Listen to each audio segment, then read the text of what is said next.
Donc, comme l'a dit Sarah, bienvenue à tous. Je vais mettre mon écran en mode plein écran. Est-ce que vous voyez tous mon écran? Parfait.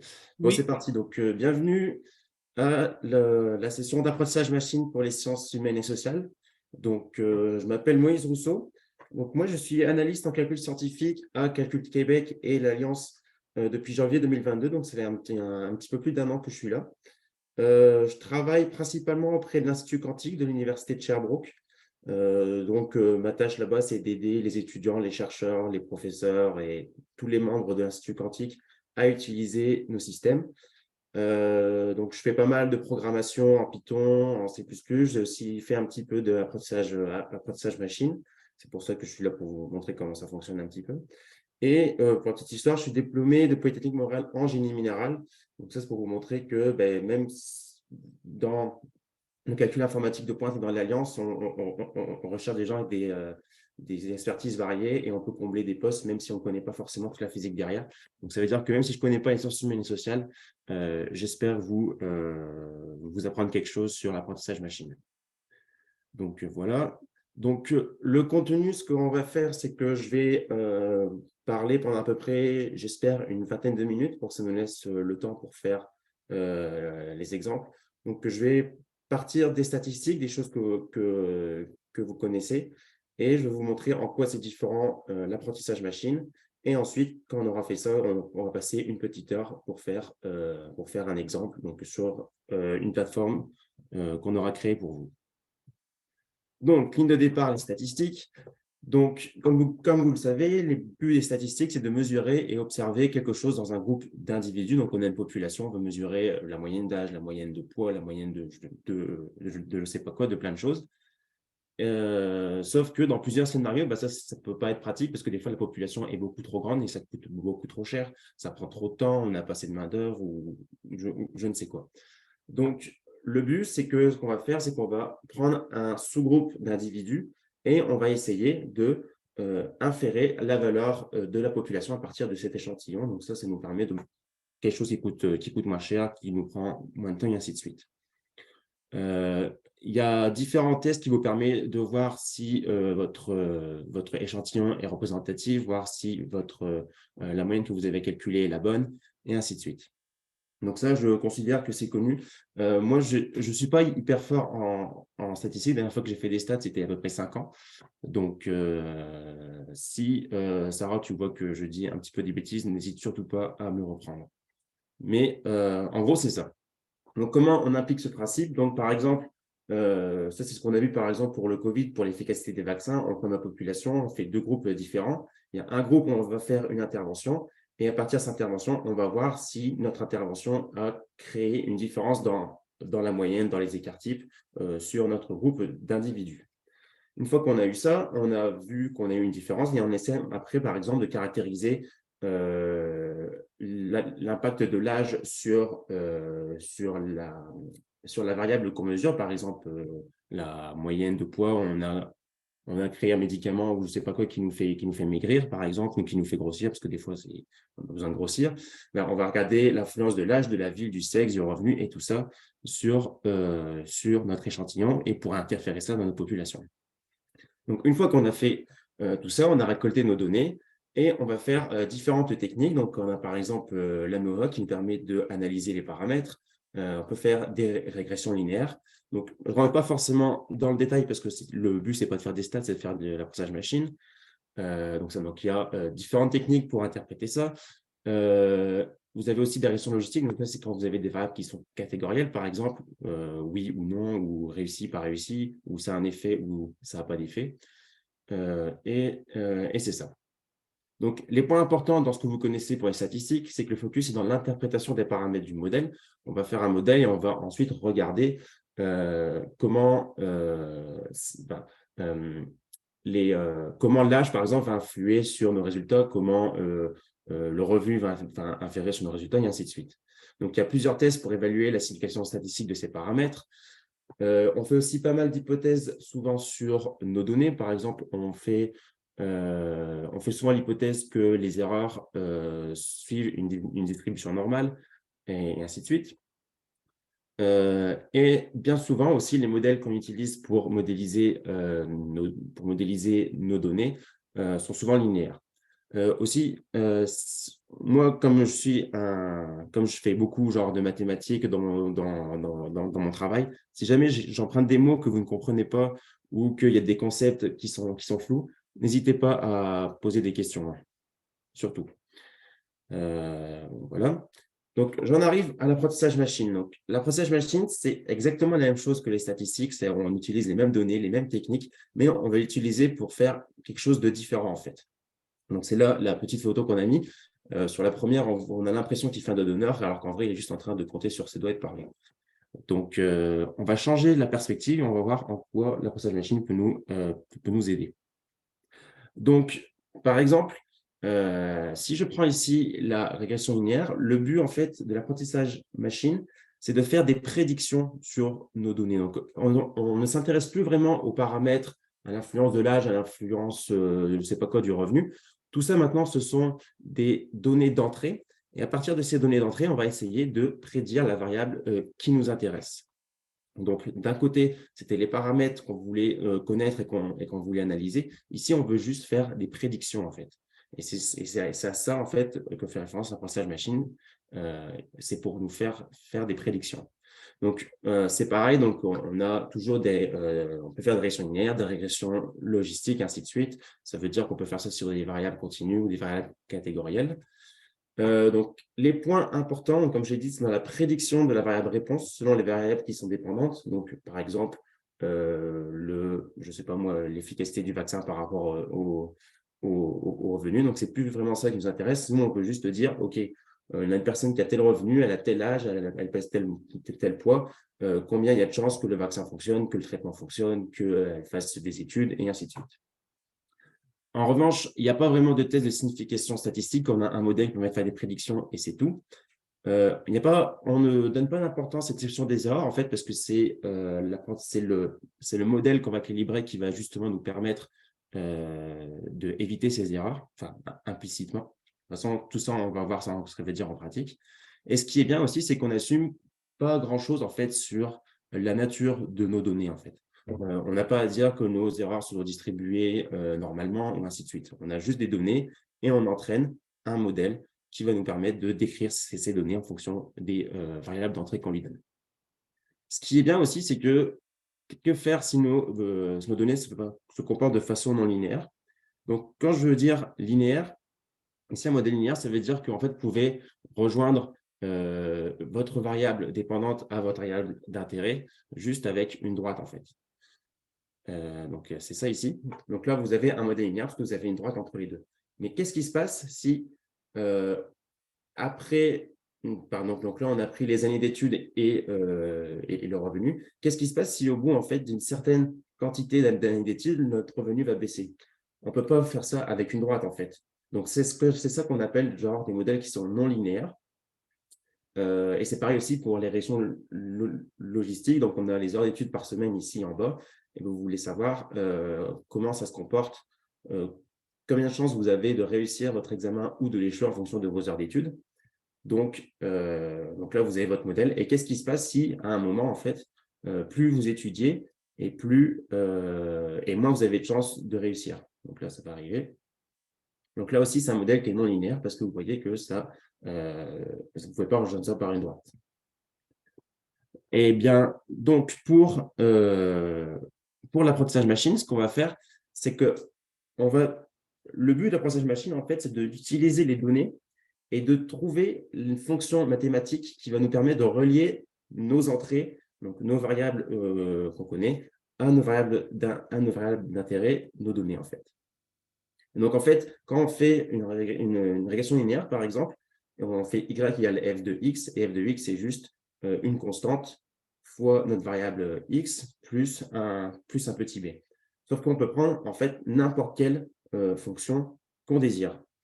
Donc, c'est bien ça qu'on fait ici. Donc, l'apprentissage machine, comme je me répète, mais c'est pour que vous soyez sûr que vous comprenez, on va dire, c'est qu'on a nos variables, on a nos données, et notre but, c'est de trouver une fonction mathématique qui va décrire nos variables nos données en fonction de notre entrée. Et donc là, c'est bien fait pour faire des prédictions. On va entraîner notre modèle et ensuite, on va utiliser ce modèle pour faire des prédictions en fonction d'autres variables. Donc là, comment on fait pour trouver la bonne forme de notre fonction mathématique? Donc là, c'est pareil, ce qu'on va faire, c'est on a un ensemble de données, on a toute une population de données, et ce qu'on va faire, c'est qu'on va essayer de trouver la forme de notre fonction mathématique seulement sur un échantillon. Donc, on ne va pas décrire toute la population, on va pas prendre les données de toute la population, même si elles sont disponibles, on va juste prendre un petit morceau, un petit échantillon, et on va entraîner, on va entraîner, je veux dire, on va trouver la forme de notre fonction f sur cet échantillon et ensuite on va tester ça sur la population pour voir si notre fonction qu'on a trouvée décrit bien ce qu'on veut. Donc, ce qu'on a généralement, c'est qu'on a nos données en entrée, donc ça peut être un Excel, ça peut être un Excel, ça peut être des images, ça peut être des textes, ça peut être des tableaux, ça peut être plein de choses. Donc, on a toutes ces données-là. On rentre ça dans un algorithme d'apprentissage machine. ML, c'est pour machine learning. Et ensuite, cet algorithme va nous donner la fonction qui s'ajuste au mieux à nos données. Donc, en fait, c'est l'algorithme qui va nous permettre de trouver notre fonction. Il y a différentes recettes pour différentes occasions, si je puis dire. Par exemple, si la variable elle est quantitative, donc ça veut dire que vous avez une variable continue, par exemple, l'âge, c'est continu, le poids, c'est continu, et ainsi de suite.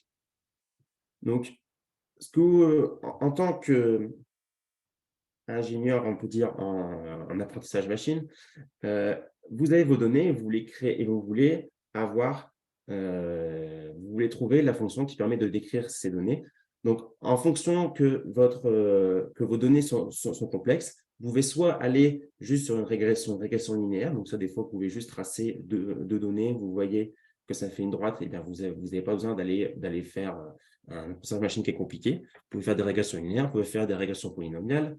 Il y a aussi des supports vector machine, des machines à support vectoriel, si je puis traduire ça.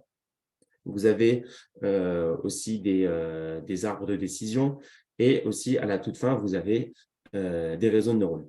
Donc là, ce que vous voyez, entre les différents modèles que vous allez choisir et que vous allez donner à votre algorithme pour pouvoir décrire vos données, donc là, vous voyez que ces différents modèles deviennent de plus en plus compliqués. Et plus ils sont compliqués, plus vous pouvez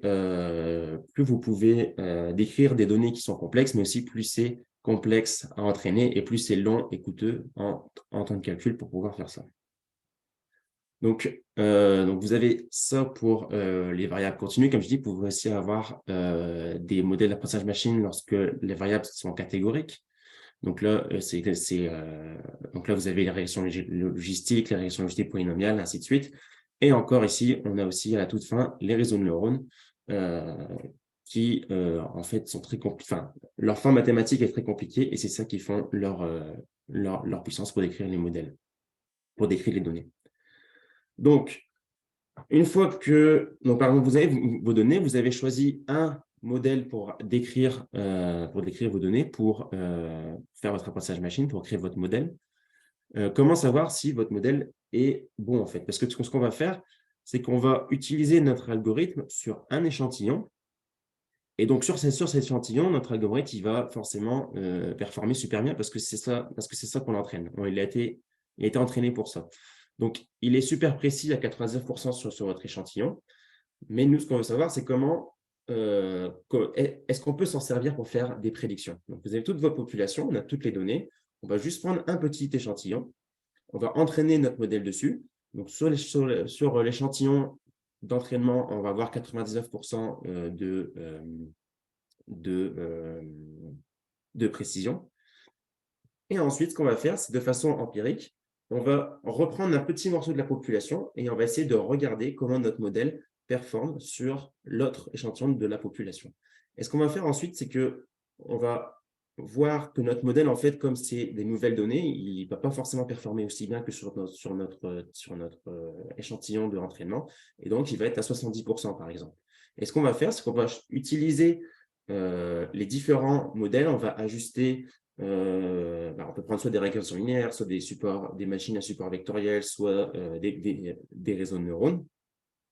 Et donc, on aura toujours 99%, on va dire, ici sur notre échantillon d'entraînement. Mais ce qu'on va regarder, c'est comment il peut prédire dans un échantillon qu'il ne connaît pas. Et donc, c'est ça. Donc, on va estimer notre fonction mathématique ici. On va évaluer l'estimation et ensuite, on va changer si jamais ça ne nous convient pas jusqu'à ce qu'on ait une bonne prédiction dans un échantillon de population que notre modèle n'a jamais vu. Sauf que quand on fait ça, le problème, c'est qu'on a un petit peu biaisé notre évaluation, en fait, parce qu'on a choisi le bon modèle tel que ce soit notre échantillon de test qui soit maximisé. Donc, en fait, qu'est-ce qu'il nous dit? Qu'en fait, notre modèle, il n'a pas été juste entraîné pour avoir les deux. Donc là, ce qu'on peut faire, c'est qu'on peut prendre encore un troisième pour essayer de réévaluer notre modèle. Et généralement, au bout genre, de notre troisième set ici, notre modèle est suffisamment entraîné. Sinon, il faut encore changer. On change notre modèle, on continue, et il faut reprendre un quatrième, et on revérifie sur ce quatrième, et ça ne fonctionne pas, et ainsi de suite. Alors, des fois, ça marche, des fois, il y a juste pas forcément. Nos données sont peut-être trop complexes, et peut-être que genre c'est un problème qui est trop complexe pour l'apprentissage machine. Mais ceci dit, il y a toujours des nouvelles recherches qui se font, et vous inquiétez pas, vous pouvez toujours le faire. Vous pourrez toujours le faire. Donc, n'oubliez pas si vous avez des questions, peut-être parce que là, je me suis peut-être un petit peu avancé parce que je voudrais passer vite là-dessus et faire la mise en pratique. Mais si vous avez des questions, surtout, n'hésitez pas. OK, donc quand j'ai dit évaluer notre modèle et la suite, qu'est-ce que j'ai voulu dire? Donc, en fait, vous avez vos données de la population, vous allez prendre un premier échantillon ici en haut. Donc, vous allez prendre, par exemple, une régression linéaire. Donc, f de x décrit une régression linéaire. Donc, ce que vous allez faire, la première chose que vous allez faire, justement, c'est de trouver f de x tel que l'erreur intra-échantillon est minimisée. Donc, vous avez vos données. Vous allez faire votre régression linéaire tel que votre modèle décrit bien vos données que vous lui avez données. Tel que votre modèle décrit bien les données que vous l'avez entrées plutôt, sinon il y a 2 fois données, c'est compliqué. Donc, c'est ça. Donc, vous avez différentes manières. Vous avez, donc là, ça ne sera pas été traduit, mais c'est RMSE, c'est le Root Mean Squared Error, donc l'erreur quadratique moyenne. Donc, il y a différentes manières de faire ça. Généralement, généralement, j'utilise toujours le RMSE, mais il y a aussi d'autres techniques. Donc, une fois que vous avez minimisé, que vous avez fait par exemple votre régression linéaire et que vous avez minimisé l'erreur, ce que vous allez faire, c'est que vous allez prendre votre deuxième échantillon de test et vous allez appliquer ici votre régression linéaire pour voir si les prédictions en fait sont bonnes. Et là, vous allez encore une fois quantifier l'erreur entre les deux. Et donc là, vous allez itérer entre les deux ici. Donc, si votre erreur est mauvaise, vous allez changer votre modèle, vous allez recommencer ici de minimiser votre erreur intra-échantillon, vous allez revenir ici, et ainsi de suite pour trouver le meilleur modèle. Une fois que les deux erreurs sont acceptables, vous allez reprendre ici un troisième set de données et vous allez faire un test encore une fois pour voir si c'est bon. Généralement, donc, il y a des concours genre de apprentissage machine pour savoir genre quels sont les meilleurs modèles et genre aussi des compétitions entre étudiants, ainsi de suite. Ce qu'ils font généralement, c'est qu'ils vous donnent 2 sets de données. Vous avez un set d'entraînement qui vous est donné, un set de tests, et vous avez aussi un set de validation qui vous est donné uniquement à la fin, en fait. Et quand vous allez faire une compétition, vous allez prendre ce données pour entraîner votre modèle, vous allez le vérifier ici, vous allez faire votre itération. Quand votre modèle sera prêt, vous allez le donner genre, aux évaluateurs, aux juges, qui, eux, vont le tester sur un échantillon de test. Donc, on peut dire que ça, ici, c'est vraiment votre échantillon, c'est votre modèle, c'est la précision de votre modèle final, en fait. Vous n'avez pas forcément… Ça, en fait, vous allez le faire qu'une seule fois. C'est ça que je veux dire ici.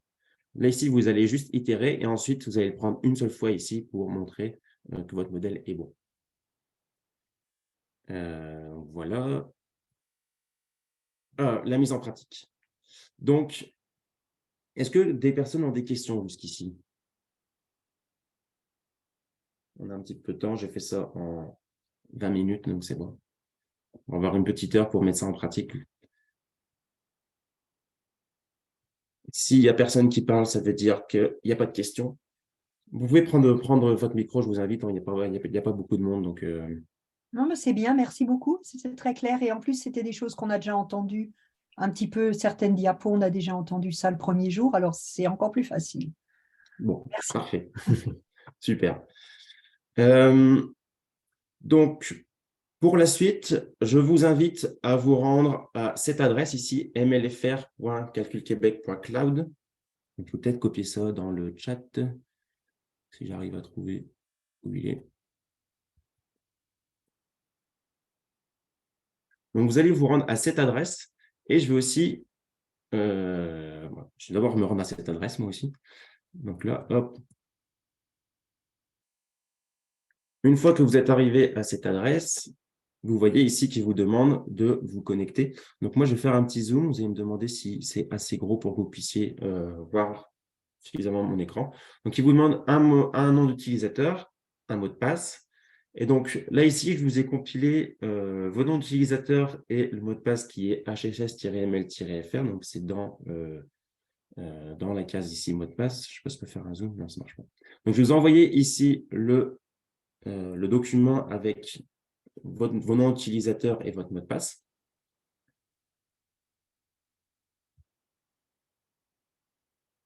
Donc, ce que vous allez faire, par exemple, on va dire que je m'appelle Lalande de Benoît. Juste, je sais pas ce que on ne peut pas cliquer sur le premier lien dans le clavardage, juste le deuxième. Vous pouvez essayer de le remettre? Ah, je peux essayer de le remettre, ouais. Moi, j'essaie de le remettre en entier, en fait, vous va arriver normalement au même endroit que moi. Ah, ça marche maintenant, merci. Pas de quoi. Donc, quand vous cliquez sur le deuxième lien, vous allez arriver en fait sur une grappe de calcul qu'on a créée pour vous et où on a mis les exercices qu'on va faire. Donc, vous cliquez ici, vous allez arriver sur cette page qui vous demande encore une fois un nom utilisateur, un mot de passe. Vous pouvez prendre le premier lien que je vous ai envoyé qui décrit en fait votre identifiant associé à votre nom. Donc, si je m'appelle par exemple Lalande Benoît, je suis user 10.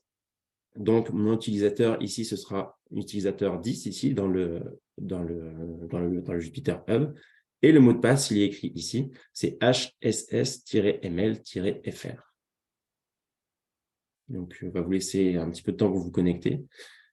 S'il vous plaît, prenez le bon nom utilisateur parce que si vous ne prenez pas le bon nom, vous allez atterrir sur la session du voisin et vous allez travailler, vous allez faire deux fois les mêmes manipulations et ça va être bizarre.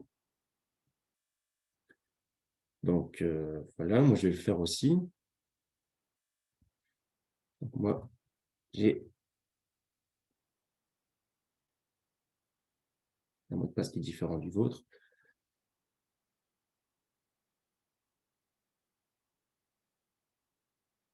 Donc, une fois que vous avez rentré votre nom d'utilisateur et le bon mot de passe, vous allez arriver sur cette page.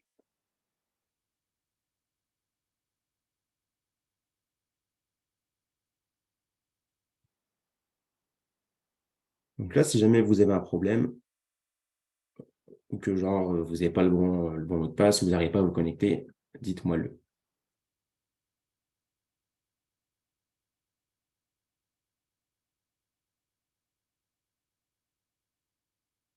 Est-ce qu'une personne peut me confirmer qu'elle a réussi à se connecter? Oui, ça marche. Oui, j'ai bien. Ok, parfait. Arrivé à ça. Pardon, on clique sur lequel? Python 3 ou le… Non, là, pour l'instant, vous cliquez sur rien du tout. C'est juste savoir si tout le monde s'est connecté.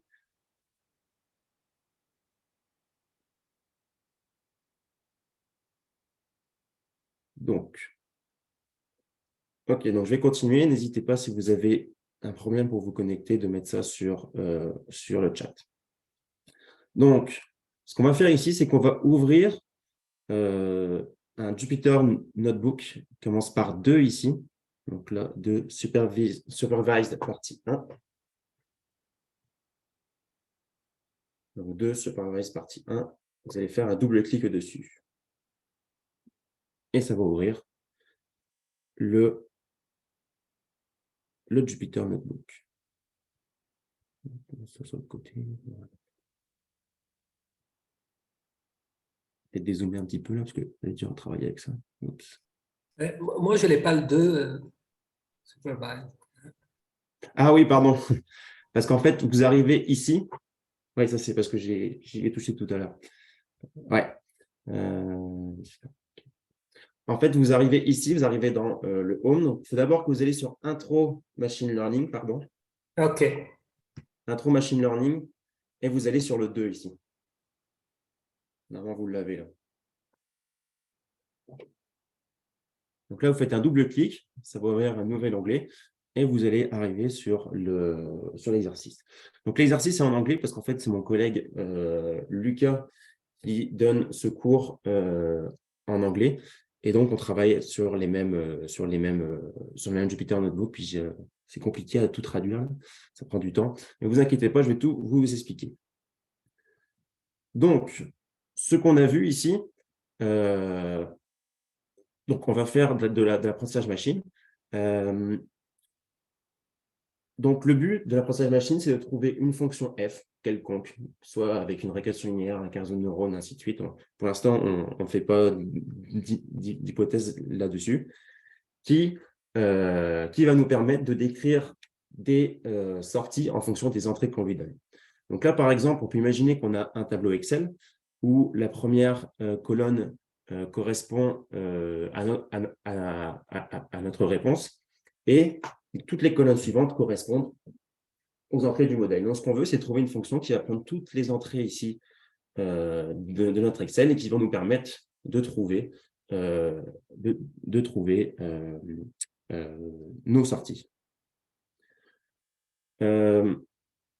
Donc ça, c'est peut-être un petit peu trop mathématique. Là. Je ne sais pas si je vais rentrer dans le détail, mais de manière mathématique, en fait, c'est juste de trouver la fonction. Donc la fonction f qui est le modèle optimal, qui est la fonction qui décrit le mieux nos sorties par rapport à nos entrées. C'est en fait c'est la fonction qui va minimiser l'erreur. Donc là ici, L ça veut dire loss, donc ça veut dire l'erreur, la perte, qui va minimiser l'erreur en fonction de Y, nos sorties. F, c'est une fonction qu'on va tester. X, c'est nos entrées. Et θ, c'est par exemple les paramètres de notre modèle. Donc, on va minimiser, donc on va trouver en fait les paramètres de nos modèles. Donc, c'est soit la forme de F, c'est les coefficients de notre régression linéaire et ainsi de suite. C'est trouver notre modèle, les coefficients de notre régression linéaire qui va minimiser la perte d'information, l'erreur entre nos entrées et nos sorties.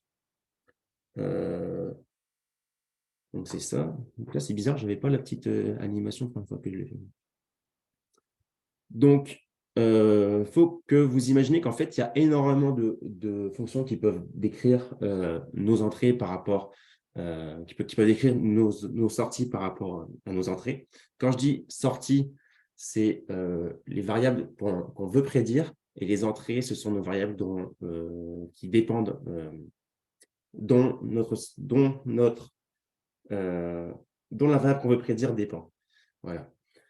Donc, il y a plein de fonctions qui permettent de faire ça. Et ce que vous avez en rouge ici, ce serait la fonction optimale. Et nous, ce qu'on va faire, c'est qu'on va essayer plein de fonctions qui va essayer de minimiser l'erreur entre notre fonction en rouge ici et les fonctions en noir qu'on va essayer. Donc, ces fonctions, en fait, a priori, on peut essayer n'importe quelle fonction. Elles n'ont pas vraiment de forme mathématique. A priori, elles ont une forme mathématique, mais elle n'est pas connue a priori. Donc, ce qu'on va faire, c'est qu'on va essayer différentes formes mathématiques de notre fonction pour arriver à minimiser cette erreur. Donc là, c'est un petit diagramme qui vous montre un petit peu, genre,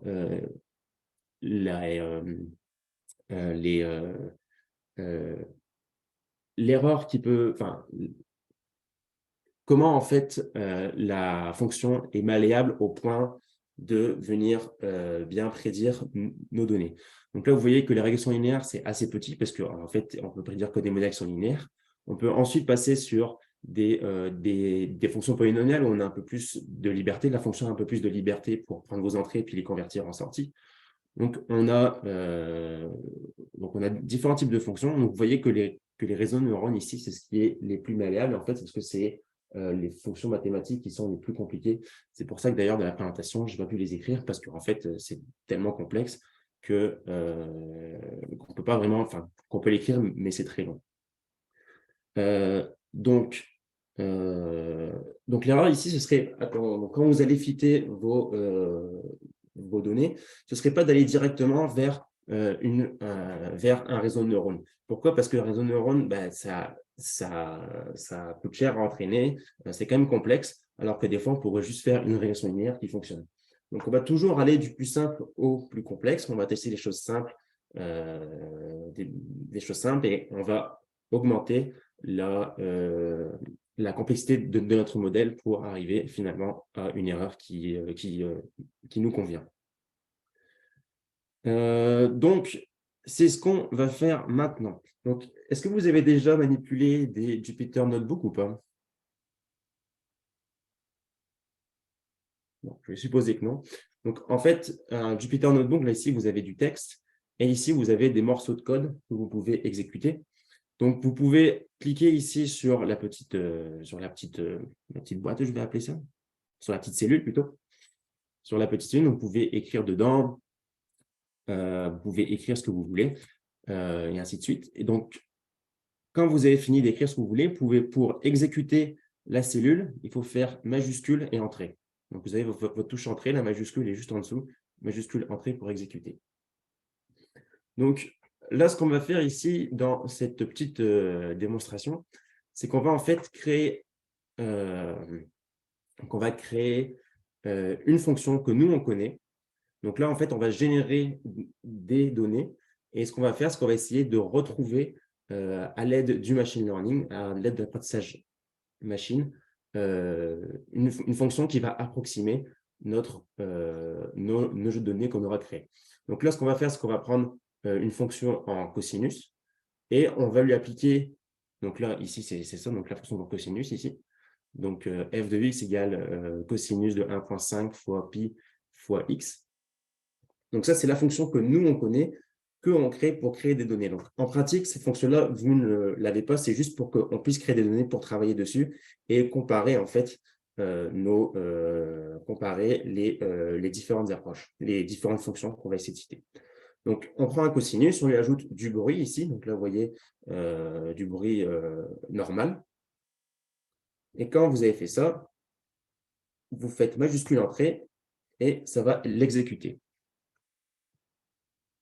Donc ici, ce qu'on fait, c'est qu'on a notre i. Ce qu'on va faire, c'est qu'on va zipper x et y en même temps. Et on va tracer notre fonction ici, avec ce x ici, et on va tracer nos données qu'on aura créées. Donc là, vous faites majuscule entrée aussi. Et voilà le modèle qu'on a choisi et les données qu'on a créées. Donc ici, ce qu'on a fait, XY égale zip de samples, c'est qu'on a mis nos X et nos Y ensemble. On a fait X test ici. Donc ça, en fait, c'est notre vraie fonction. Et ce qu'on a fait ici, c'est qu'on a tracé nos samples, donc les données qu'on a générées qui vont être utilisées pour retrouver notre fonction en rouge ici. Est-ce que vous avez bien compris ça?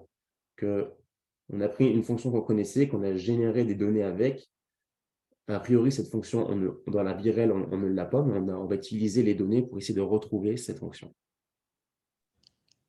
Je ne suis pas sûre si j'ai bien compris, mais j'imagine que si la fonction n'était pas bonne, on allait voir le donné, ça veut dire le petite boule, mais la ligne ne l'accompagnerait pas. C'est bien ça?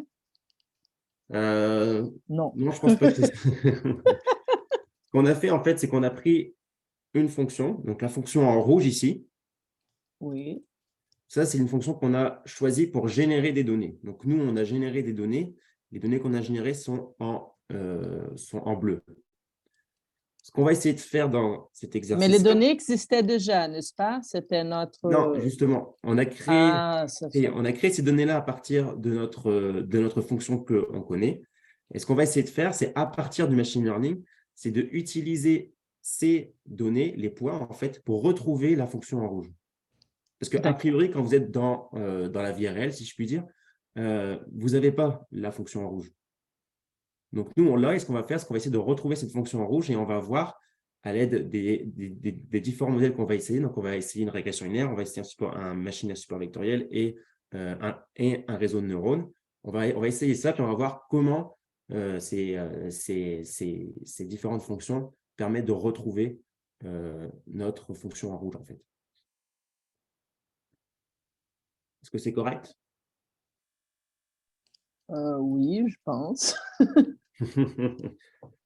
C'est ça. Donc, en fait, il faut imaginer qu'on n'a pas la fonction en rouge, que la fonction en rouge, c'est notre objectif, c'est la vraie fonction qu'on va essayer de retrouver avec du machine learning. Donc, ce qu'on a fait, c'est qu'on a généré des données en bleu et on va essayer de retrouver la fonction en rouge à partir uniquement des données en bleu. Vous allez voir peut-être qu'avec la régression linéaire, ça va… Enfin, avec la suite, ça va peut-être se clarifier. Donc, Une petite question. Ce que je ne comprends pas, si vous avez généré les données avec la fonction, c'est ça. Ce que je ne comprends pas, c'est pourquoi les données ne sont pas toutes sur le rouge. Parce qu'on a ajouté du bruit justement pour que ce soit un petit peu plus compliqué pour notre machine learning. Okay. Et généralement, parce qu'en vrai, les données sont toujours un petit peu bruitées. Mais c'est ça, c'est plus pour que ce soit moins facile, par exemple, on va dire. Donc, on va faire de l'apprentissage machine à partir de maintenant. Donc, on va commencer par une régression linéaire. Donc, ce qu'on utilise comme librairie, c'est la librairie scikit-learn, ici. Donc, il y a différentes librairies Python. Donc là, on est en Python. Je ne sais pas si vous l'avez remarqué, mais le but, ce n'est pas de faire du Python, c'est de faire de l'apprentissage machine. Donc, on utilise la librairie scikit-learn. Et donc, à l'intérieur de cette librairie, il y a déjà des modèles qui sont tout faits. Et donc, on va importer le modèle régression linéaire qui va nous permettre de faire des régressions linéaires. Donc, petite info ici, vous voyez bien que vos données ici en bleu, ça ne suit pas vraiment une loi linéaire en fait. Donc, vous pouvez déjà vous dire que finalement, peut-être que ce ne sera pas super efficace de faire une régression linéaire. Mais on va quand même essayer. Donc, ce que vous faites, c'est que vous créez ici votre modèle de régression linéaire. Donc là, scikit-learn, ça nous demande de faire un petit peu de travail avec X. Donc là, ça, c'est juste pour mettre X de la bonne manière pour scikit-learn. Donc, c'est ça. Donc, voilà. Donc, en fait, ce qu'on fait, c'est qu'on prend uniquement notre objet de régression linéaire et on appelle la méthode .fit ici, .fit xy, qui va nous permettre, en fait, qui va faire apprendre notre modèle de régression linéaire à partir de nos données d'entrée, les x et les y. Donc, les x ici, c'est juste l'abscisse et les y, c'est notre ordonnée. Donc, pour l'instant, ça ne veut rien dire, mais après, on va faire un autre exemple qui veut dire un peu plus de choses. Donc, voilà. Est-ce que vous avez compris ce qui se passe ici?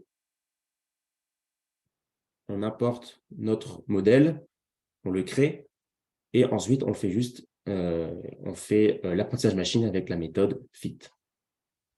Là, vous faites majuscule entrée, ça va entraîner notre modèle. Une fois que vous avez ça, ça veut dire que c'est fini.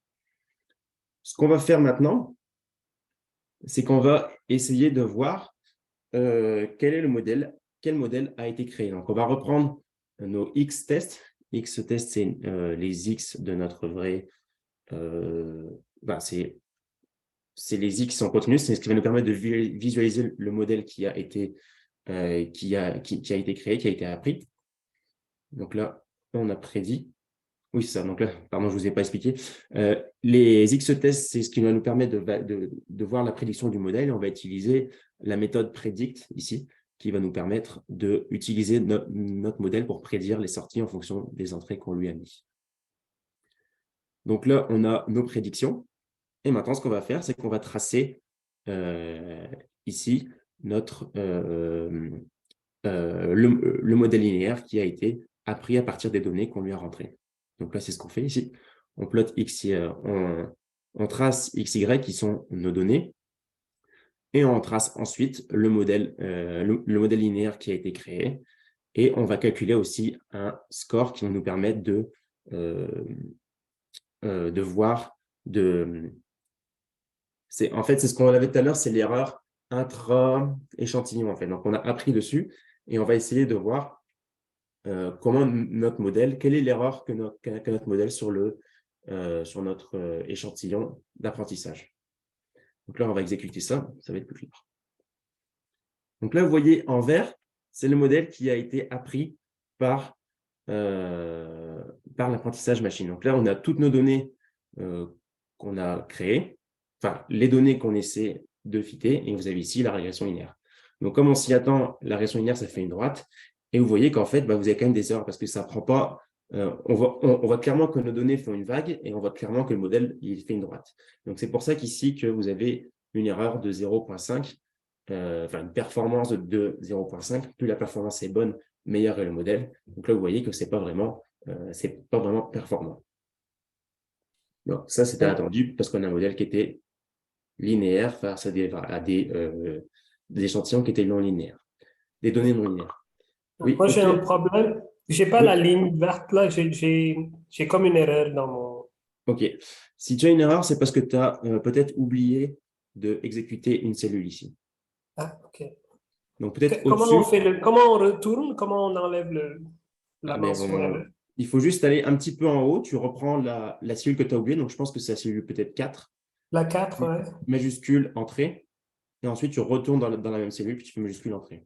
D'accord. J'ai eu le même problème, mais maintenant, ça a marché. C'était bien ça, de faire fonctionner le 4 avant du 5. D'accord. Merci. Ouais, ça marche. Super. Donc, est-ce que vous avez compris ce qu'on a fait ici? Est-ce que vous avez des questions? Bon, s'il n'y a pas de questions, ça veut dire que vous avez compris. Moi, j'ai une question. Oui, vas-y. C'est quoi la métrique du in-sample performance? C'est un R carré ou… Ouh là là. Ça, je ne sais pas. Il faudrait voir dans la documentation de scikit-learn. Parce qu'en fait, la performance, elle est située entre 0 et 1. 1, c'est quand c'est vraiment c'est quand il y a une superposition. Et plus c'est bas, moins c'est performant. Alors, c'est peut-être, vu que c'est entre 0 et 1, c'est peut-être une erreur qui serait normalisée, mais là, je ne m'aventurerai pas là-dessus. Il faudrait aller consulter la documentation. Mais si tu veux, je peux peut-être aller me renseigner après puis te dire comment c'est quoi l'erreur là. OK, parfait, merci. Donc, c'est ça. Donc là, ce qu'on a fait, c'est qu'on a pris nos données qu'on a générées en bleu, on a pris une régression linéaire, on a dit à Python de apprendre à partir des données à notre modèle, donc faire de l'apprentissage machine, et ensuite on a tracé le résultat de notre apprentissage machine. Donc, on voit que ça ne marche pas trop avec une régression linéaire. Donc, on va aller un petit peu plus loin ici, puis on va choisir, par exemple, une fonction de la forme d'un polynôme. Donc, ce qu'on fait, c'est qu'on va… donc, en fait, scikit-learn, ça ne nous permet pas de faire des régressions polynomiales, mais on va faire un petit trick, une petite chose ici, c'est qu'on va prendre nos données, on va calculer le carré et on va ensuite apprendre directement. On va faire une régression linéaire sur les données qui sont au carré. Donc, si vous ne comprenez pas, enfin, si ça vous paraît flou, ce n'est pas si grave, mais il faut juste que vous imaginez qu'on fait une régression polynomiale sur nos données. Donc, on importe les polynômes sur scikit-learn. On crée un polynôme de degré 2 ici. Vous pouvez essayer de le faire avec un degré 3, un degré 4 si vous voulez. Moi, je vais juste faire un polynôme de degré 2. Donc, comme je vous l'ai dit, ce qu'on va faire, c'est qu'on va prendre ici nos données et on va les mettre au carré. Ensuite, on va faire une régression linéaire sur nos données au carré. Donc là, ici, on crée la régression linéaire. On élève nos données au carré. Donc, on prend notre polynôme, on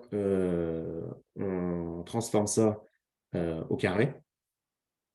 Et ensuite, on prend notre régression linéaire et on fit sur nos données au carré. Donc là, vous voyez, pour ça qu'on prend x poly ici.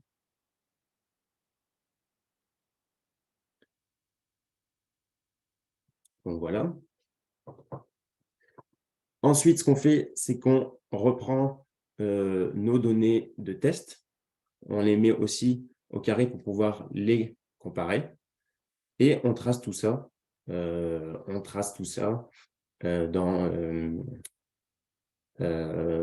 j'en perds mes mots. Et on trace tout ça comme on a fait tout à l'heure.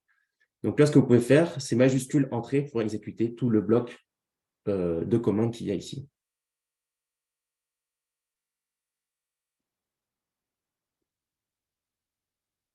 Donc là, ici, ce qui s'est passé, c'est qu'il s'est passé exactement la même chose. On a fait un apprentissage machine avec un modèle polynomial. Et donc, vous voyez que déjà, le polynôme, il est non linéaire, donc ça permet de mieux décrire nos données. Donc là, vous voyez que la performance est de 0,92, ce qui est largement plus grand que ce qu'on avait tout à l'heure avec 0,5 avec notre modèle linéaire. Mais par contre, vous pouvez vous dire que ça ne vous convient toujours pas, parce que par exemple, vous avez une performance qui est supérieure à 0,95, ou parce que vous voyez clairement que vos données ici, ça fait une première vague qui va décroître, et ensuite, ça va remonter tout doucement. Alors ici, on n'a que juste une seule variation, ça fait juste que décroître et accroître. Donc, on va essayer quelque chose de un peu plus performant. Donc là, vous dites, je vais essayer un réseau de neurones. Donc, pour essayer un réseau de neurones, on va importer un réseau de neurones à partir de la librairie scikit-learn. Donc là, c'est ce qu'on fait ici à la première ligne, qui est en fait la troisième, mais c'est la première qui est écrite. On va créer notre réseau de neurones. Donc en fait, quand on va créer un réseau de neurones, il faut donner le nombre de couches. Donc, le réseau de neurones, il y a des entrées, il y a des sorties, puis entre les deux, vous avez des couches de réseau de neurones. Donc là, vous avez 1, 2, 3, 4 couches ici. Et chaque couche a un nombre de neurones différents. Donc ici, 100, 50, 25 et 10. Donc, il y a des questions qui disent « Ah, mais comment on fait pour trouver la bonne taille du réseau de neurones, combien de neurones on met, combien on met de couches ?» Eh bien ça, a priori, on ne sait pas et il faut justement prédire nos données. C'est d'avoir votre échantillon de test et votre échantillon de validation, votre échantillon d'apprentissage, pardon, et votre échantillon de test. Donc, ce que vous faites, c'est que vous créez un réseau de neurones, vous essayez, vous l'apprenez, vous faites la prédiction sur votre échantillon de test et vous faites des va-et-vient pour trouver les bons paramètres ici. Donc, à la deuxième ligne, ici, on a créé notre réseau de neurones. Ensuite, il suffit juste d'utiliser la méthode fit pour pouvoir faire apprendre à notre réseau de neurones. Ensuite, pareil que tout à l'heure, on fait la prédiction. Donc, on utilise notre réseau de neurones pour prédire notre modèle. Et pareil, ici, on le trace. Donc, on met nos données, on met notre modèle et on met la performance à la fin. Vous voyez qu'un réseau de neurones, ça a l'air magique parce qu'on en parle beaucoup, mais finalement, c'est juste une fonction mathématique de même titre qu'une régression polynomiale ou qu'une régression linéaire, comme on a vu au-dessus. Donc là, vous pouvez faire majuscule entrée pour exécuter cela. Et on découvre le résultat.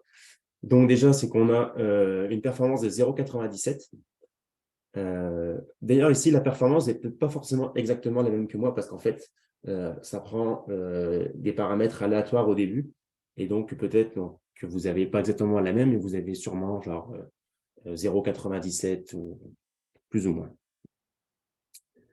Donc là, ce que vous voyez, c'est que notre réseau de neurones, il arrive particulièrement bien à décrire nos données.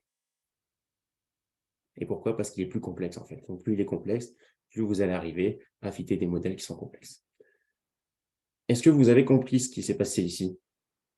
Enfin, en général, dans ce que j'ai dit. Ouais. Parfait. Donc, on a essayé une régression linéaire, c'était pas satisfaisant. On a fait une régression polynomiale, c'était un petit peu mieux. Et là, maintenant, on voit un réseau de neurones et lui, c'est complètement satisfaisant. Donc voilà, vous avez fait apprendre, vous avez fait de l'apprentissage machine, vous avez fait apprendre un modèle à partir des données que vous l'avez entrées. Donc maintenant, comment on sait que notre modèle est bon en fait? J'ai une petite question pour vous. Oui. L'ordre de complexité progressif dans le choix des fonctions que vous avez appliquées, Mhm. est-ce que c'est l'ordre que vous recommandez qu'il soit suivi ou est-ce que c'est une sorte de standard? On commence par une fonction linéaire, ensuite on complexifie d'autres choses ou comment? Et on finit par les réseaux de neurones? C'est ça l'idée? Ça, c'est un petit peu à l'expérience. Déjà, mais ça, on va faire un exemple plus complexe après, là. Mais ça, c'est plus à l'expérience et quand on voit les données. Parce que la première chose, déjà, quand on fait un apprentissage machine, c'est qu'il faut connaître ces données. On ne peut pas juste prendre des données aléatoires sans les connaître et faire un réseau de neurones. Il faut connaître ces données. Donc, on va essayer de tracer, de trouver des corrélations entre des paramètres, par exemple. Et des fois, on voit qu'il y a juste une régression linéaire, c'est suffisant. Donc, ensuite, c'est plus à l'expérience. Donc on va dans la littérature, il y a des gens qui ont eu à peu près le même problème. Ils ont pris des machines à support vectoriel, on va essayer d'utiliser la même chose en fait. Et donc, si ça ne marche toujours pas, on peut toujours aller un peu plus vers le plus complexe. Mais généralement, un bon modèle, c'est celui qui est le plus simple et qui est le plus efficace. C'est un compromis entre l'efficacité et la complexité. C'est ça, c'est de l'élégance, quoi. On n'a pas besoin d'un jet pour aller au magasin du coin si on peut y aller en vélo. Exactement, voilà. Merci. Donc, voilà.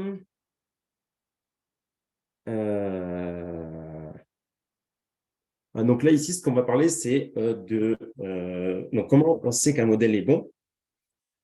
Donc, ce qu'on va faire ici, c'est qu'on va déjà, la première chose qu'on va faire, c'est qu'on va comparer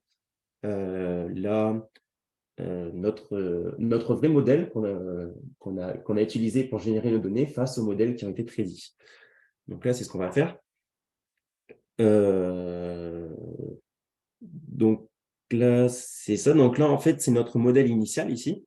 Donc, on prend les XT, donc c'est juste des XI qui sont continus pour pouvoir visualiser le modèle. On va tracer notre modèle qui était la fonction f.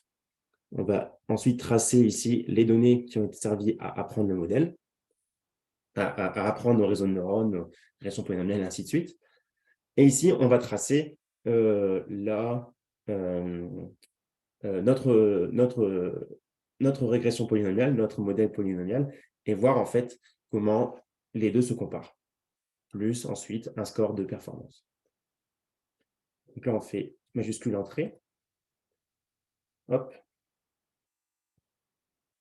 Donc là, vous voyez ici que le out of sample performance, ça c'est vu qu'on est en train en fait, de comparer notre modèle par rapport à des données qu'il n'a pas appris en fait. On a appris sur les données en bleu et maintenant on compare ici notre modèle, notre vrai modèle en rouge par rapport au modèle en vert. Et donc ça c'est le out of sample performance parce que c'est des nouvelles données, c'est notre nouveau modèle qu'on compare ici.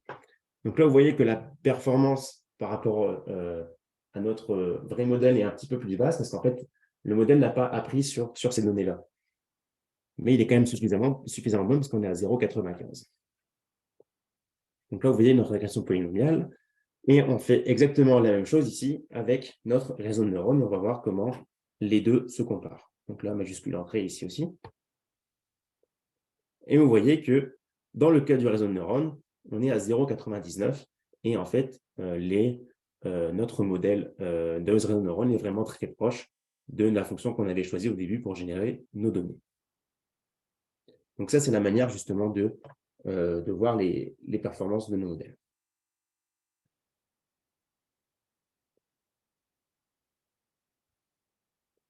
Voilà. Est-ce que vous avez des questions ici?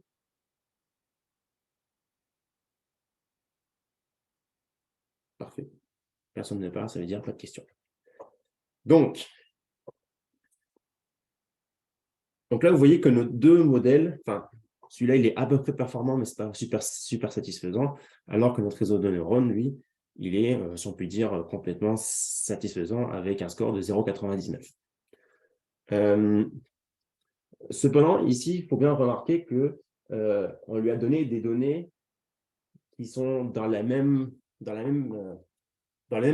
intervalle que ce qu'on lui a demandé d'apprendre. Et en fait, il faut bien comprendre que l'apprentissage machine et les réseaux de neurones et les réseaux humains et tout ça, c'est pas un outil magique qui va nous permettre de prédire toutes les données possibles imaginables. Ça veut dire que si par exemple on prend des X et qu'on essaie de voir la performance de notre modèle à l'extérieur de où on l'a appris, donc là par exemple on va de 2 à 100 alors que tout à l'heure on l'a appris entre 0 et 1, vous allez voir que c'est complètement mauvais. Enfin, je vous en dis un petit peu trop, mais vous allez voir que c'est complètement mauvais en fait.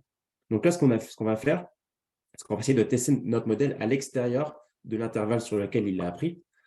Donc, on va créer un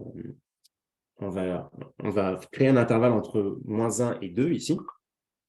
On va calculer notre fonction initiale, notre fonction initiale qui nous a servi à générer nos données, et on va regarder la performance de notre modèle dans cet intervalle ici. Donc là, vous pouvez faire majuscule entrée sur la première cellule ici. Là, on définit les new x, new y, new x poly. Et ensuite ici, donc là, c'est la prédiction de nos modèles à l'extérieur de là où on l'a appris. Donc là, vous allez faire majuscule entrée et on va voir un graphique avec les trois modèles qui ont été appris. Donc là, vous voyez que pour le modèle linéaire en rouge, ça ne marche toujours pas. Vous voyez que pour le polynôme, c'est un petit peu mieux. Et pour les réseaux de neurones aussi, ça marche très bien là où il a été appris, donc entre 0 et 1. Mais une fois que vous sortez de cette zone, vous voyez que les modèles ne sont plus bons du tout. Donc là, c'est juste un petit truc pour vous dire qu'en fait, quand vous faites de l'apprentissage machine, vous pouvez prédire uniquement les données dans le même intervalle. Donc là, c'est parce que c'est des chiffres entre 0 et 1. Mais si jamais vous lui mettez des nouvelles données qu'il n'a jamais vues, eh bien, votre modèle ne sera pas en mesure de faire des bonnes prédictions.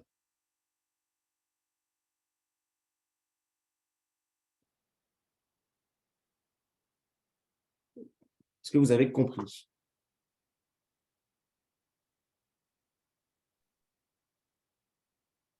OK.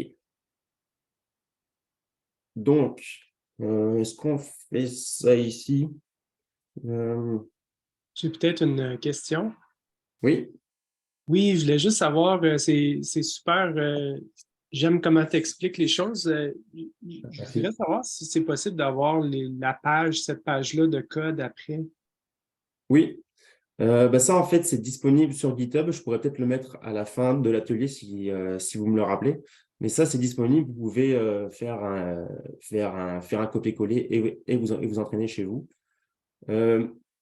Aussi, la plateforme là qu'on utilise, la plateforme qu'on utilise, ça, elle sera disponible aussi cet après-midi et peut-être pendant le week-end. Donc, si jamais vous voulez retravailler dessus, on peut la laisser en ligne jusqu'à la fin du week-end et comme ça, vous aurez le temps pour travailler dessus. Donc, comme ça, Dans le fond, je peux juste copier la page, copier-coller, je le copie dans un fichier texte? Non, attends, regardez, c'est intro, machine learning, hop là. Donc là, vous voyez, on est sur GitHub.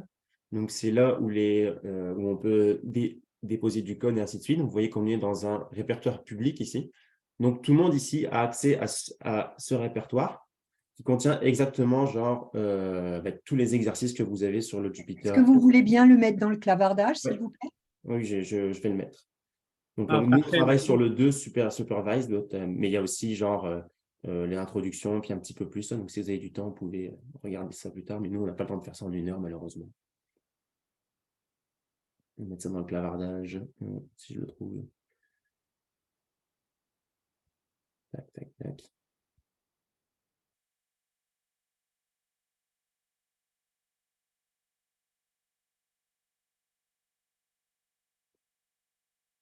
OK.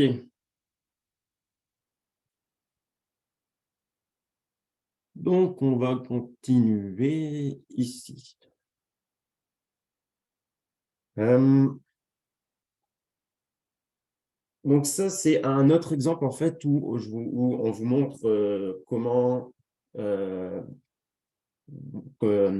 donc une autre régression polynomiale à partir d'un degré 100. C'est ça. Donc là, en fait, c'est pour vous illustrer le concept de ce qu'on appelle overfitting. Donc là, c'est qu'en fait, c'est qu'on va prendre un polynôme de degré 100 et on va faire ça apprendre à notre modèle va apprendre de nos données et on va regarder le résultat de ce que c'est ce qu'on appelle de l'overfitting. Donc là, je vous invite à faire majuscule entrée. Donc là, je ne vais pas tout décrire ce qu'il y a à l'intérieur, mais ce qu'on fait, c'est juste, on prend un polynôme, on fait une régression, on fait le même petit trick qu'on a vu tout à l'heure, parce qu'on ne peut pas fitter des polynômes, donc on va changer nos données, on va les élever à la puissance 100, on va faire une régression linéaire là-dessus, on aura nos coefficients et on trace tout ça. Donc là, vous voyez qu'on a fait donc on a fait apprendre à notre polynôme à partir de nos données. Vous voyez qu'on a vraiment une très très bonne performance ici, 0,99,3. Il me semble que c'est même plus que ce qu'on avait avec le réseau de neurones. Je vais peut-être retourner un petit peu en haut. Voilà, donc là, vous voyez qu'avec le réseau de neurones, quand on l'a appris, c'était ici. On avait 0,97 avec notre réseau de neurones. Ici, on a 0,99. Donc, ça veut dire que pour la performance, c'est mieux. Mais quand vous regardez le résultat, vous voyez qu'en fait, ça ne marche pas forcément bien parce qu'on a des énormes oscillations ici. Donc ça, c'est pour vous dire que ce n'est pas parce qu'on a une très, très bonne performance à l'intérieur de notre échantillon d'apprentissage qu'on a un bon modèle. Et donc, c'est ça tout l'intérêt d'avoir, après un échantillon de test, qui va nous permettre de vérifier qu'on n'a pas fait justement cet overfitting. Donc là, c'est exactement ce qu'on va faire ici. Donc, on va retracer notre modèle original par rapport à ce modèle polynomial qui est beaucoup trop, d'un degré beaucoup trop haut. Et on va regarder justement l'out of sample performance, donc la performance de notre test.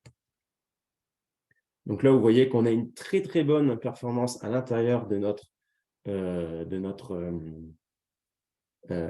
échantillon d'apprentissage, mais on a une très, très mauvaise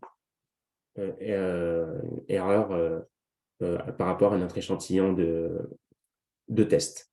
Donc là, tout à l'heure, il me semblait que j'avais dit que c'était entre 0 et 1. Finalement, je suis trompé parce qu'on a un moins ici, mais plus c'est proche de 1, meilleur c'est en fait. Donc, je ne sais pas pourquoi il y a un moins, c'est peut-être parce que ça oscille beaucoup trop, il y a peut-être des NaN ou je ne sais pas quoi. Là, mais, Non, mais il y a, je pense dans la ligne 6 du code, il y a un F avant le X-test. Donc, probablement, il y a une transformation du R carré qui est faite. Là. Où ça, tu dis à la… Donc, bloc 15, ligne 6 à la fin. Avant la fonction X-test, il y a un F. Ah! Donc, il y a une transformation du R carré avant de l'afficher dans le graphique, je crois. Peut-être, oui. Si on enlevait le F, on pourrait l'enlever. On pourrait avoir le R carré normalement, je pense. Ah, bah oui, parce que là, c'est vrai qu'il y a peut-être une petite erreur ici, en fait. Parce que le score, ce serait Y, en fait, ici. Bon, dans tous les cas, il me semble que c'est Y, en fait. Ouais, X poly Y. Et là, ici, donc ça, c'est Y, mais X poly. Ouais. Bon, enfin bref, c'est à étudier. Mais c'est ça. Donc là, c'est pour vous montrer justement ce concept de overfitting. Là, on a trop bien fité nos données dans notre échantillon d'apprentissage, mais on voit que quand on prend un échantillon de test, c'est que ça ne marche absolument pas. D'où l'importance d'avoir un échantillon de test. Donc, dernière chose ici, c'est que si on zoome, même à l'extérieur de notre échantillon de test, là, vous voyez que ça ne marche vraiment absolument pas. Ça marche très, très bien ici entre 0 et 0,75, mais ça ne marche plus du tout en dessous. Donc, voilà, donc on ne va pas s'externaliser parce qu'on a encore un petit exemple à faire. Donc, si jamais vous voulez faire un petit peu de lecture, là, vous savez, là, tout ça à lire et à recomprendre, mais c'est principalement, je pense, ce que j'ai dit. Voilà, voilà. Donc là, on va faire un exemple réel. C'est la classification de fleurs. Oups, je vais taper sur mon bureau. Avant que je continue, est-ce que vous avez des questions sur ce qu'on a vu avant?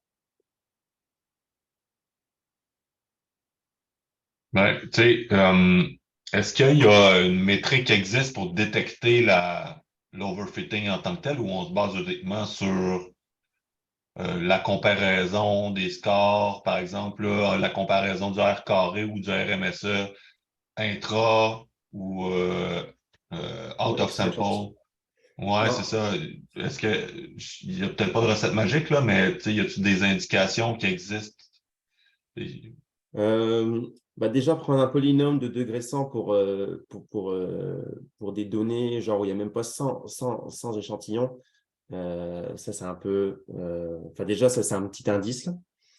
Parce qu'en fait, on peut fitter n'importe quel point de données avec un polynôme, mais on sait que ça, c'est uniquement bon à l'intérieur de nos données, en fait. Ce n'est pas forcément bon pour faire des prédictions. Ça, c'est les polynômes en général. Mais à part ça, il n'y a pas vraiment moyen de détecter cet overfitting. Il faut vraiment prendre genre 2 sets de données, un set d'apprentissage et un set de tests. C'est ça, donc c'est principalement ça. Puis il y a l'intuition aussi, là, mais généralement, quand vous avez quelque chose qui vous dit 0,9999, ça veut peut-être dire qu'en fait, il fit trop bien nos données qu'on lui a données, donc il a trop appris sur ces données-là, puis il n'est plus capable de prédire d'autres données, en fait. Donc, il faut se méfier des 0,999999 ici. Là. Donc, pas d'autres questions? Parfait, je continue. Donc, tout à l'heure, ce qu'on a fait, c'est qu'on a pris une fonction qu'on connaissait déjà, on a créé des données à partir de celle-là et on a voulu retrouver notre fonction qui nous avait servi. Là, ici, maintenant, on va prendre un exemple réel, donc la classification des fleurs, et a priori, il n'y a pas de fonction qui est connue. Donc là, c'est vraiment un exemple réel, vous avez des données, et ce que vous voulez faire, c'est que vous voulez prédire quelque chose à propos de ces fleurs, donc en fait, vous voulez faire de la classification. Donc, ce qu'on va utiliser, c'est le jeu de données qui s'appelle Iris et qui a été chargé, qui est disponible justement dans l'exercice. Donc, là, ce qu'on va faire ici, c'est qu'on va importer les données avec Pandan. Donc, on a un tableau, un fichier CSV qui contient toutes les données par rapport aux fleurs. Donc, Sepal, c'est quoi ça? C'est bon, je ne sais pas ce que c'est Sepal en anglais. En tout cas, c'est des attributs qui correspondent à des fleurs. On a la longueur des pétales, la largeur des pétales. Sepal, c'est peut-être le pistil. Bon. Et finalement, l'espèce. Donc, on va charger ça ici. Donc là, vous pouvez faire majuscule entrée dans cette cellule pour charger les données. Et ce qu'on va faire, c'est qu'on va jeter un œil à ces données ici. Donc ça, c'est toujours ce qu'on doit faire. Il faut toujours qu'on analyse nos données, qu'on les connaisse pour pouvoir faire des bonnes prédictions. Donc des fois, c'est facile parce que vous n'avez pas beaucoup de données, mais quand il y a des millions, ça va être un petit peu plus challengeant. Donc, c'est ça. Donc là, on a un tableau. On a ici l'index de nos données. On a 5 colonnes ici. Donc, différentes longueurs, différentes largeurs des pétales et du sépale, dont je ne sais toujours pas ce que c'est, et l'espèce de la fleur. Donc, le but ici, c'est d'essayer de trouver un modèle d'apprentissage machine, un modèle qu'on a entraîné avec l'apprentissage machine pour essayer de retrouver l'espèce à partir des données sur les fleurs, des données sur les tailles des pétales et ainsi de suite. Donc, dans notre dans notre jeu de données qu'on a chargé avec Panda, il y a une fonction qui s'appelle describe qui nous permet d'avoir des statistiques basiques sur notre jeu de données. Donc là, ça nous donne la moyenne, les quartiles, le minimum, les quartiles, je ne sais plus comment les quartiles, la médiane, et ainsi de suite. Donc là, ça vous donne des informations. On ne va pas rentrer dans le détail parce que je ne sais même pas si on aura le temps de finir cet exercice, mais on va essayer d'y arriver. C'est ça. Donc, quand on fait un modèle machine learning, ce serait d'apprentissage machine, pardon, je commence à parler anglais, je suis un peu fatigué. Il faut qu'on voit que ce qu'on veut prédire, ce soit représenté dans toutes les données, en fait. Parce que si, par exemple, on veut prédire trois espèces, on a 150 échantillons, mais on a 140 échantillons d'une espèce 1 et 5 échantillons des 2 autres espèces, c'est pas équitable. Et en fait, notre modèle ne sera pas bon parce qu'il a que 140 échantillons pour s'adapter sur une espèce, mais il n'a que 5 autres sur l'autre côté. Donc, il ne sera pas bon pour prédire les 2 autres. Donc, on va regarder un petit peu la répartition de nos espèces. Donc, on voit qu'on a 50, 50, 50. Donc, ça, c'est parfait pour pour notre apprentissage machine. Donc là, on a validé un petit peu notre jeu de données et on va faire ici une première exploration pour voir s'il n'y a pas des choses faciles, des informations qui sont redondantes dans notre jeu de données, dans nos fleurs. Donc, il y a une fonction qui s'appelle scatter matrix dans panda.plotting qui va nous permettre en fait de tracer 2 à 2 toutes les variables. C'est ce qu'on va faire ici. Vous pouvez faire majuscule entrée à la ligne 21. Et donc, ça nous donne ici une sortie avec nos différents sous-graphiques. Et donc là, vous voyez l'influence des différents paramètres entre eux. Donc là, par exemple, vous pouvez voir quelque chose un truc qui saute aux yeux. C'est plus la pétale est longue, plus elle est large. Donc là, vous avez peut-être une redondance dans vos données ici. Vous pouvez très bien mettre ici un modèle de régression linéaire pour prédire la largeur des pétales par rapport à la longueur. Donc, généralement, quand vous avez des données qui sont redondantes, c'est des données en plus, mais ce n'est pas forcément des données qui sont utiles, en fait. Donc là, par exemple, on pourrait enlever la largeur des pétales parce que cette information est déjà contenue dans la longueur, par exemple. Mais on ne va pas le faire parce que c'est un petit jeu de données, mais quand on a énormément de données, on essaie justement de prendre uniquement les données qui sont indépendantes et qui nous permettent de réduire la taille de notre problème. J'ai une question. Oui. Est-ce que, dans un modèle statistique normal, on aurait ici un problème de multicollinéarité dans les données? Est-ce que dans un algorithme d'apprentissage machine, c'est le genre de problème qui se pose? Est-ce qu'on doit retirer nécessairement ces variables-là ou c'est uniquement des informations supplémentaires qui sont utilisées, mais pas nécessairement si pertinentes que ça? Est-ce que ça a bien biaisé le modèle de les garder? Est-ce que ça vient biaiser le modèle? Ça, je ne sais pas, je ne répondrai pas à ça malheureusement. On va peut-être demander dans le Slack, parce que c'est mon collègue Lucas qui fait la formation en anglais, qui est vraiment genre un spécialiste du machine learning. En revanche, c'est une information qui ne va pas forcément apporter quelque chose en plus parce qu'elle est déjà contenue dans une autre. Et donc, pour nous, ce que ça va faire ici, c'est que ça va complexifier. Enfin, comme il y a plus de données, il y a plus de choses à apprendre, donc ce sera plus long en temps de calcul. Et généralement aussi, donc j'ai déjà vu ça dans la littérature, tu as certains papiers, c'est qu'ils ils vont essayer de réduire la dimensionnalité genre des données. Donc, je ne sais plus, ils font une ACP, analyse en composantes principales, pour essayer justement de prendre uniquement les informations qui sont pertinentes et pas celles qui sont répétées pour pouvoir entraîner sur moins de données et être plus performant. Donc, à propos de ça, est-ce que ça biaise le modèle? Ma réponse serait non, mais je ne suis pas sûr. Je ne veux pas donner une fausse information. Mais ça complexifie l'apprentissage du modèle, c'est plus long, donc c'est plus cher en calcul et ainsi de suite. Merci. Donc, Donc là, on a analysé nos données ici, on est content, on va dire, on connaît bien notre jeu de données.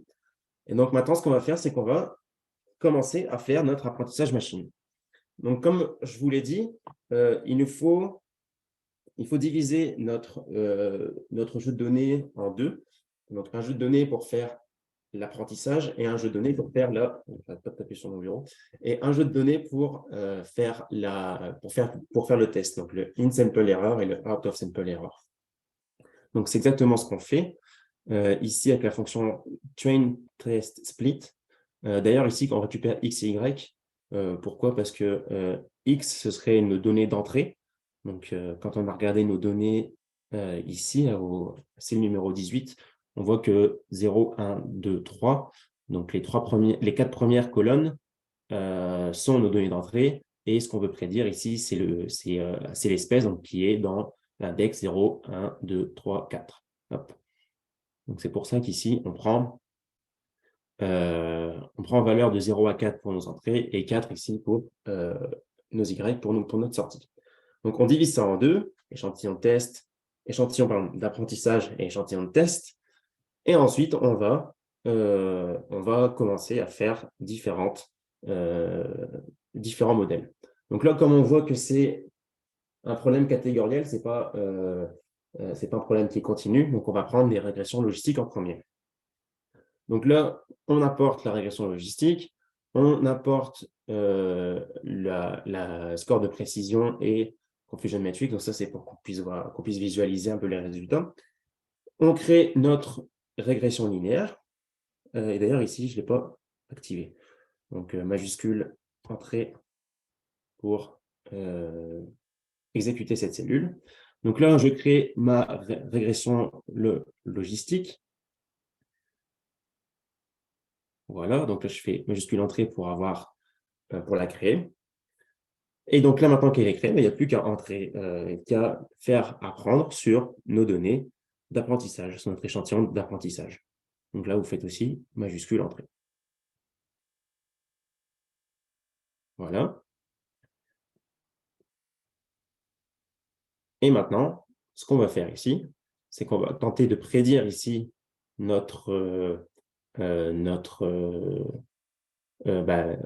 notre échantillon de test et on va comparer ça. On va comparer par rapport les prédictions de notre modèle sur échantillon de test par rapport aux données qu'on a. Donc là, faites majuscule entrée ici, ça prédit, puis ça vous dit la sortie, ce qui a été prédit. Donc maintenant, on compare avec la fonction accuracy score. Donc en fait, c'est juste si c'est bon, en fait, c'est le pourcentage de prédictions qui sont bonnes. Et donc, si vous faites majuscule entrée encore une fois ici, ça vous dit que juste avec une régression logistique pour classer des fleurs, vous avez 93% de prédictions qui sont bonnes. Donc, ce qui est déjà quand même assez satisfaisant. Et on peut voir en fait où est-ce que le modèle a eu bon et où est-ce qu'il a eu faux. Donc, ça, c'est la matrice de confusion. Donc, vous donnez votre modèle, vos X de test, enfin, les données d'entrée de votre échantillon de test, vous donnez les sorties de l'échantillon de test.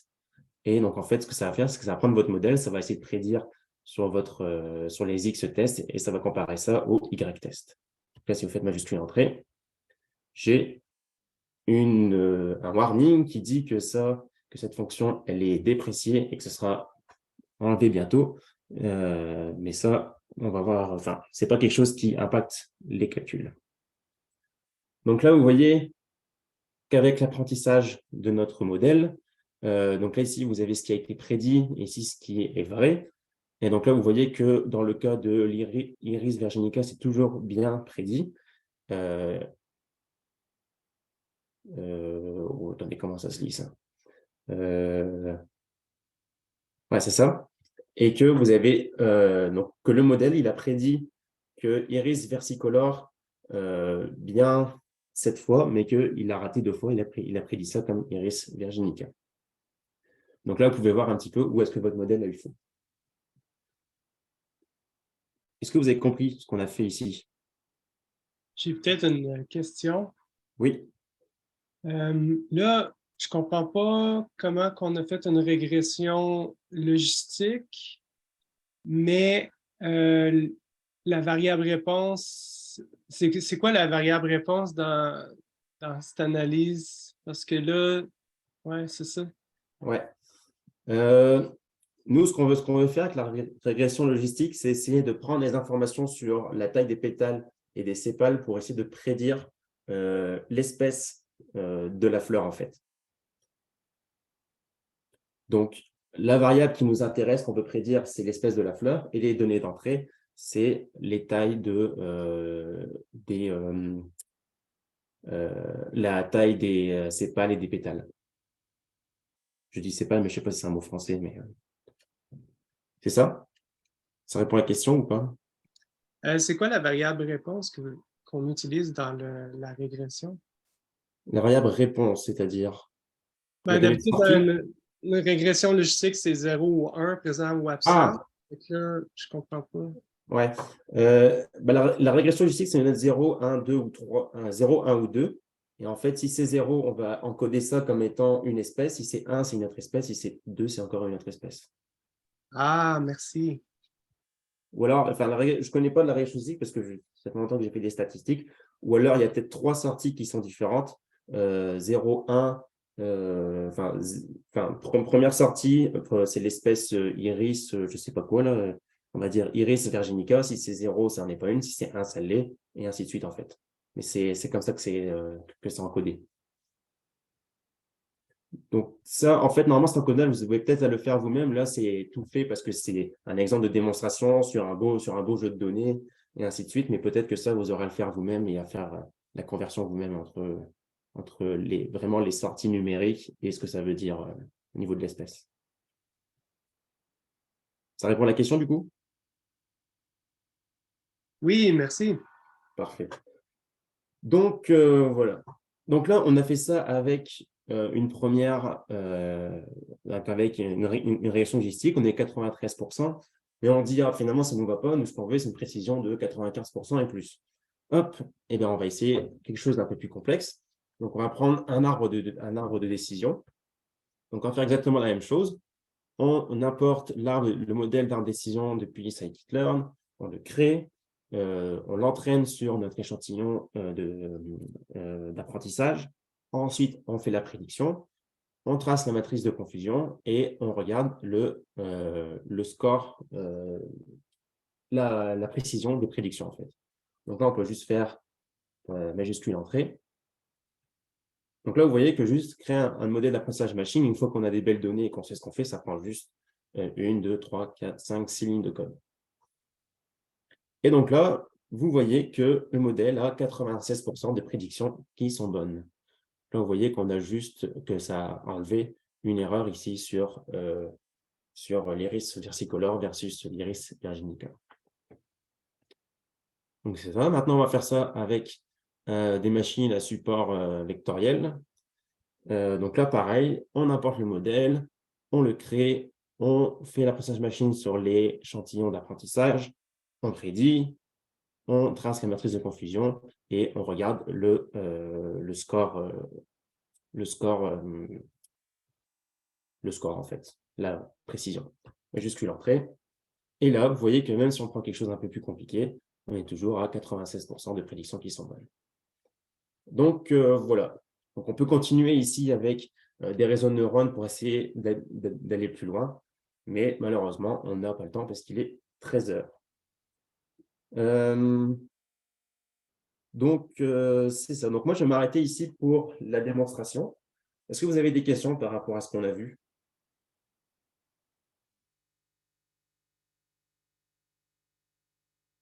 Ok, bon, je prends ça pour un non. Merci beaucoup, c'était très intéressant et bien expliqué. De rien.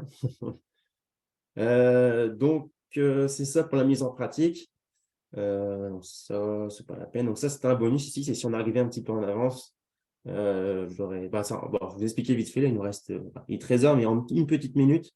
Pour les réseaux de neurones, là, ça a l'air magique, mais en fait, c'est juste que vous avez, quand je vous ai dit, vous avez ici des couches cachées, vous avez des couches d'entrée, des couches cachées. Et en fait, vous avez des liens entre les deux. Et en fait, c'est juste des fonctions mathématiques. Vous prenez une entrée, ça transforme votre entrée, puis ça la distribue à la prochaine couche. Et quand vous faites comment ça s'appelle, un apprentissage machine. Ça va gérer ici les poids entre les entrées. Par exemple, je prends 0,5 fois celle-là, puis 0,5 fois celle-là, je l'entre, je applique une certaine fonction, puis je donne ça à la prochaine avec un certain coefficient et ainsi de suite. Donc ça, je ne vais pas rentrer dans le détail parce que c'est déjà l'heure. Et c'est ça. Donc, j'espère que ça vous a plu. Je vais arrêter de partager mon écran. Tac, tac, tac. Et je vous rends votre liberté, en fait. Donc j'espère que ça vous a appris des choses. Et puis, bon appétit si vous êtes au Québec. Et que vous Merci avez bien beaucoup. mangé. Au revoir.